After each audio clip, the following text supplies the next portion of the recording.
Gerbang geser buatan sendiri dengan sistem otomatisasi yang andal. Jauh lebih murah dibandingkan yang dibeli atau dibuat sesuai pesanan. Gerbang geser tanpa pondasi yang mahal dan rumit. Dengan material komposit unik berbahan dasar busa polistirena yang paling murah. Bahan ini lebih mudah dan cepat dibuat sendiri daripada dibeli. Kemungkinan besar Anda tidak bisa membelinya, karena produk sejenis sulit ditemukan dan sangat mahal. Saya sudah beberapa tahun membuatnya sendiri. Nyaris cuma bermodal recehan. Dari bahan yang mudah didapat di toko bangunan. Berbeda dengan pintu gerbang dari kayu atau logam. Pada pintu gerbang dari bahan ini, Anda bisa menerapkan berbagai macam pilihan finishing. Berkat hal ini, pintu gerbang bisa terlihat sederhana dan elegan. Atau bisa juga tampak benar-benar mewah, sehingga menonjolkan selera yang luar biasa dari pemiliknya. Kalian meminta, dan saya sudah melakukannya. Tapi mari kita bahas satu persatu. Halo semuanya. Untuk isian gerbang, saya pakai busa polistirena extruded. Lembaran halusnya saya buat kasar pakai bilah gergaji kayu tanpa pegangan. Sebenarnya ada Penoprex kasar di pasaran, tapi saya beli yang ini karena murah. Lembaran busa polistirena memiliki tepi berbentuk L, yang saya olesi secara menyeluruh di bagian yang diperlukan dengan lem busa poliuretan. Lembaran-lembaran tersebut saya rekatkan satu sama lain, lalu saya tekan dengan beban selama lem mengering. Pada cuaca hangat, lem busa ini mengeras dalam 20 menit.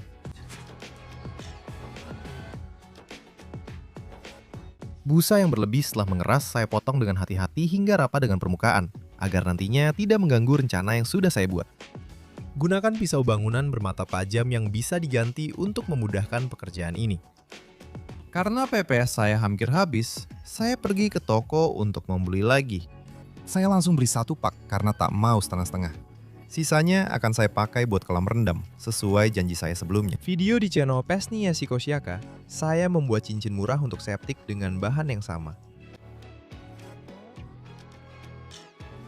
Saya merekatkan sebuah benda kerja besar dari 14 lembar standar IPPS, yang masing-masing tebalnya 3 cm.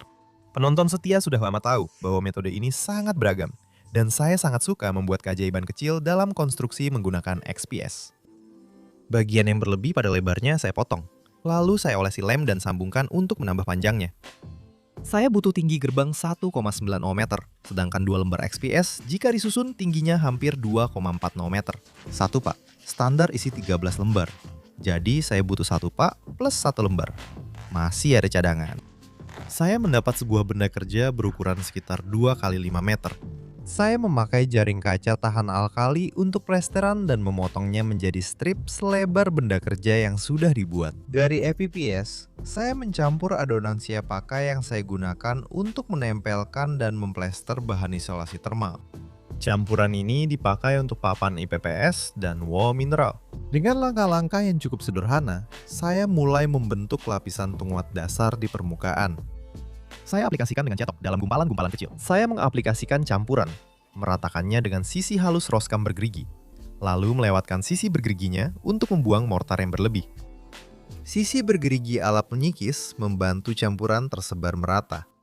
Saya menekan jaring dengan sisi halus ala penyikis ke adonan, lalu meratakannya dengan spatula lebar. Tumpang tindih tiap lembar jaring harus minimal 10 cm sesuai standar pemasangan. Saat cuaca panas, campuran cepat kering sehingga harus dibasahi.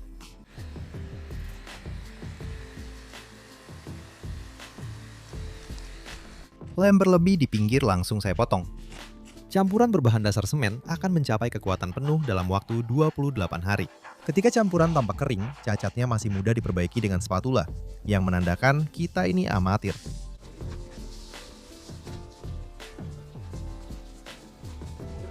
Besoknya, setelah adonan keras, kita balik dan ulangi prosesnya. Di video ini saya tidak membuat gerbang baru.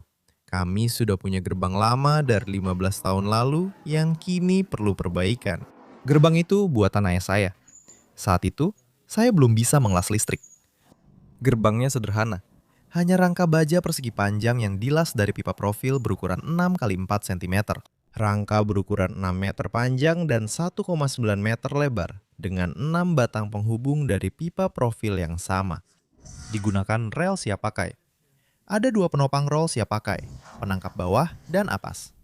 Gerbang dikunci dengan obeng. Isinya dari seng gelombang yang sederhana. Gerbang kami tidak memerlukan fondasi yang mahal dan rumit pengerjaannya. Karena pada fondasi pagar dipasang kanal baja dengan pelat yang sudah dilas. Lalu penyangga rol dipasang di atasnya. Dan relnya meluncur di atas penyangga tersebut.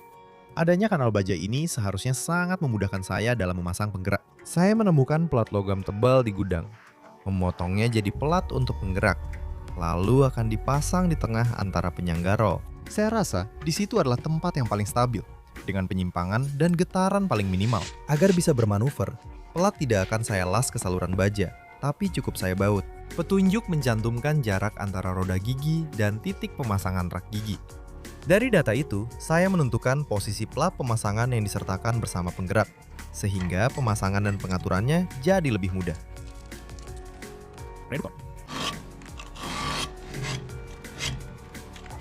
Permukaan dasarnya agak tidak rata, tapi baut plat pemasangan bisa memperbaikinya.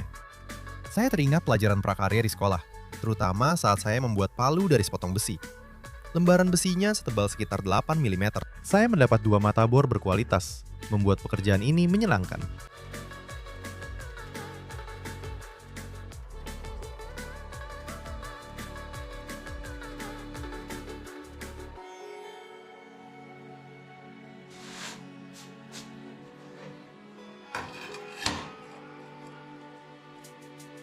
Menurut saya, lubang instalasi listrik sudah cukup. Awalnya saya bingung masang pelat, tapi akhirnya paham juga. Mungkin saya melakukannya sedikit dengan cara saya sendiri. Dan tentu saja, lubang untuk instalasi listrik pertama kali saya buat di tempat yang salah. Tapi percobaan kedua baru benar. Selanjutnya adalah penyesuaian yang menyenangkan. Kalau saja tidak ada begitu banyak nyamuk yang memaksa saya untuk memasang semuanya secepat mungkin.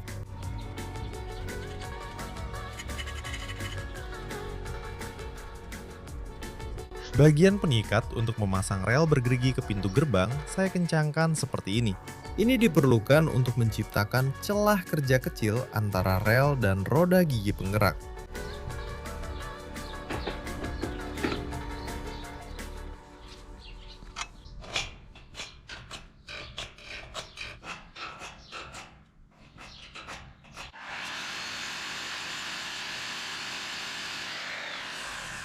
Pada tahun-tahun yang lalu, saya ingat, saya harus membujuk produsen gerbang cukup lama agar mereka mau menjual semua ini secara terpisah kepada kami, tanpa harus membeli layanan berupa gerbang yang sudah terpasang dengan harga yang sangat mahal. Akhirnya, saya berhasil membujuk mereka, dan saya pun bisa menghemat banyak uang. Waktu itu saya belum tahu soal itu. Sekarang, hanya dengan 3 klik, semua ini bisa dibeli dengan harga yang sangat terjangkau.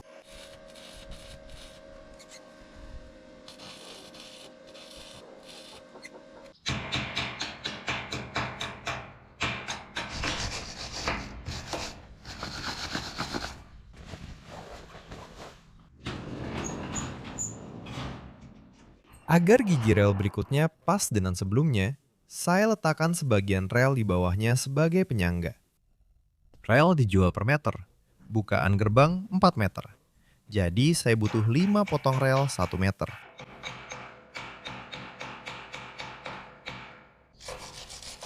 Relnya kemudian bisa dengan mudah dilepas.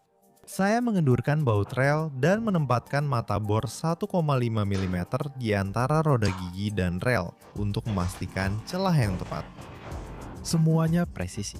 Untuk mencegah anjing kami meninggalkan jejak di gerbang sebelum kering, saya menutup jalan masuk saat proses pengeringan.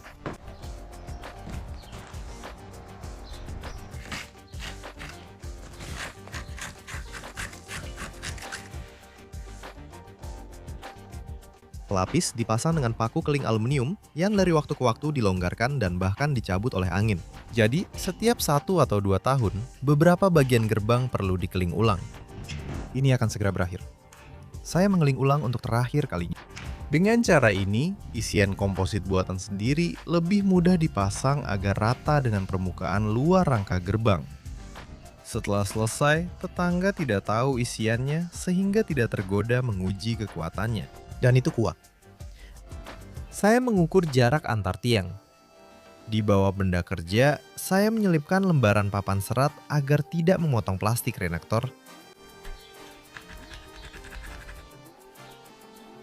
Saya menandai ukuran lalu memotongnya. Pekerjaan plester pada bidang horizontal yang memakan waktu lama hanya perlu sedikit penyesuaian posisi tubuh. Kini bisa saya lakukan dengan cepat tanpa keahlian tukang plester. Metode ini sepenuhnya memanfaatkan gaya gravitasi. Lebar bahan yang saya siapkan langsung saya buat sedemikian rupa agar segmen-segmen yang dipotong darinya nanti tidak perlu dipotong lagi tingginya. Saya memperhitungkan jarak 5 mm di setiap sisi untuk perekatan dengan busa yang baik. Agar hasil lebih rata di area yang dibutuhkan, saya menekan penisi pintu gerbang ke lembaran baja bergelombang dengan klem. Lem busa poliuretan efektif merekatkan material dengan sifat fisik berbeda. Bahan buatan sendiri ini adalah komposit sejati, karena menggabungkan komponen berbeda menjadi material kuat dengan sifat baru. Di kanal Pesnia Psikosyaka, banyak yang bertanya apakah bahan ini bisa dipakai untuk pagar. Beginilah bahan ajaib ini saat dipotong. Menurut saya, pintu geser juga termasuk pagar. Jadi, seperti yang sudah kalian pahami, jawabannya adalah ya. Sayangnya, pada pagar dan pintu gerbang, insulasi thermal XPS tidak dimanfaatkan. Seperti misalnya pada proyek saya, rumah seharga $1.000, atau pada Evro toilet luar ruangan kami. Dindingnya dibuat sama persis. Keunggulannya adalah XPS nyaris tidak menyerap dan tidak meloloskan air.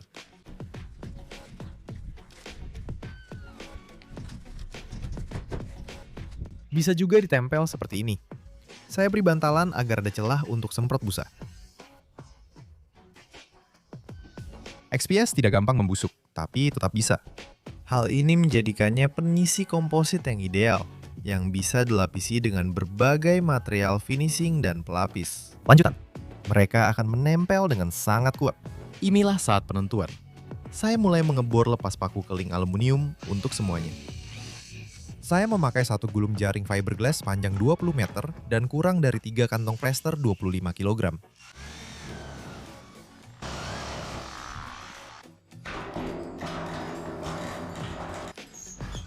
Dulu pintu gerbang bergesekan dengan lembaran metal bergelombang dan berisik sekali. Sekarang semuanya mantap.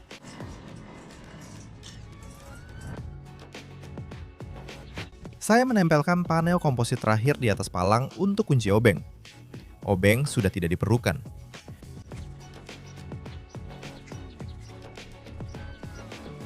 Saya menambahkan busa pada sambungan yang belum terisi dari sisi jalan.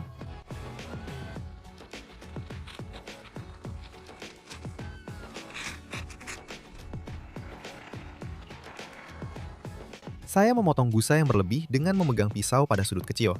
Dengan cara ini, busa bisa dipotong sedikit lebih dalam dari permukaan pintu gerbang. Lanjutan.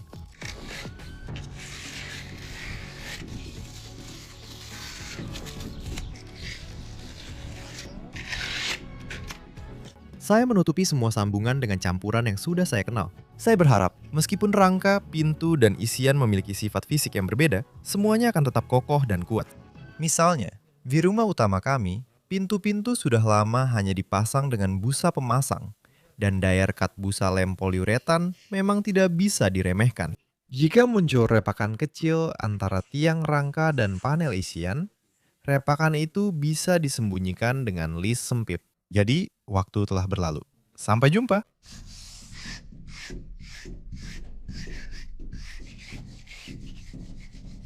Saya berhati-hati agar cap tidak mengenai plesteran dan tidak mengurangi daya rekat lapisan akhir.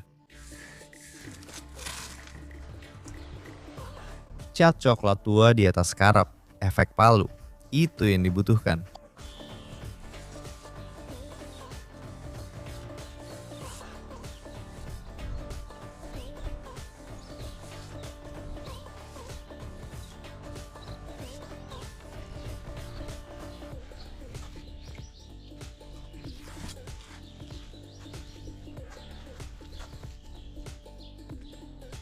Saya memilih tetap melakukan pelapisan dasar.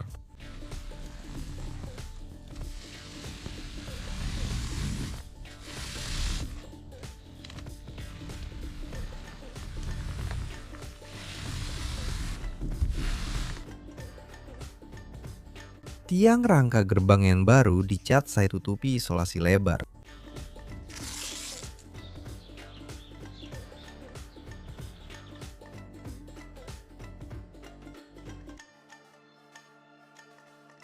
Anggaran tempat tinggal utama dan sekitarnya lebih besar dari anggaran proyek rumah $1.000 saya. Saya akhirnya memakai poster dekoratif dari toko. Tapi saya agak menyesal, karena menurut saya harganya tidak sepadan. Pasir berwarna hanya perlu dicampur dengan basis akrilik. Mengaplikasikannya jauh kurang menyenangkan dibanding pelapis murah dari lem keramik bermotif bata atau batu alam yang pernah saya pakai di proyek-proyek sebelumnya. Akrilik cepat mengental saat panas, jadi saya harus bekerja lebih keras. Tidak semua yang mahal itu berkilau.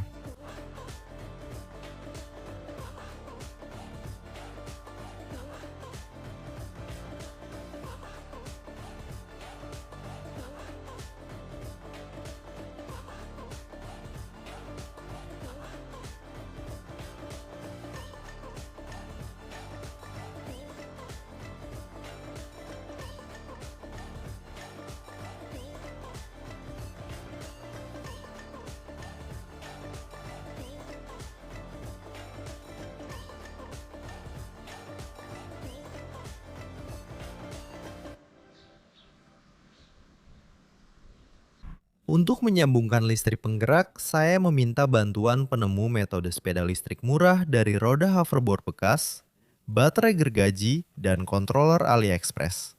Nikolai Ivanovich. Dia juga ayah saya. Di bawah bimbingan beliau pada tahun 80-an, sebuah mesin koordinat CNC berhasil dikembangkan Ya, itu tetap berjalan juga. untuk penyolderan laser mikrosirkuit pada PCB. Nikolai Ivanovich mempresentasikan pengembangan tersebut di pameran internasional Leipzig. Leach berjabat tangan dengan Erich Honecker, kepala pemerintahan Jerman Timur saat itu. Nikolai Ivanovich memastikan toleransi listrik berfungsi. Bagi insinyur, mengoperasikan otomatisasi gerbang sangat mudah.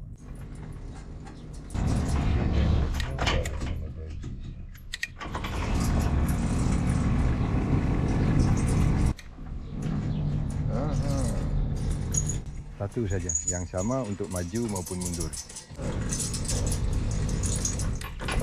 Penggerak Furnitek memiliki mode pejalan kaki dan perlindungan anti jepit. Jika ada orang, mobil, hewan, atau penyiram taman berada di area gerak, daun gerbang tidak akan menjepit mereka dengan keras. Gerbang akan mengenai hambatan dan mundur kembali. Selain itu, ada sensor inframerah. Penggerak bisa dipasang tanpa sensor itu, tapi kehadirannya tetap bermanfaat. Batu alam ini sangat mengesankan, Vera. Lihat betapa indahnya. Mir. Tetangga juga persis sama. Di tempat kita lebih baik. Kadang mati, kadang padam. Kadang mati, kadang padam.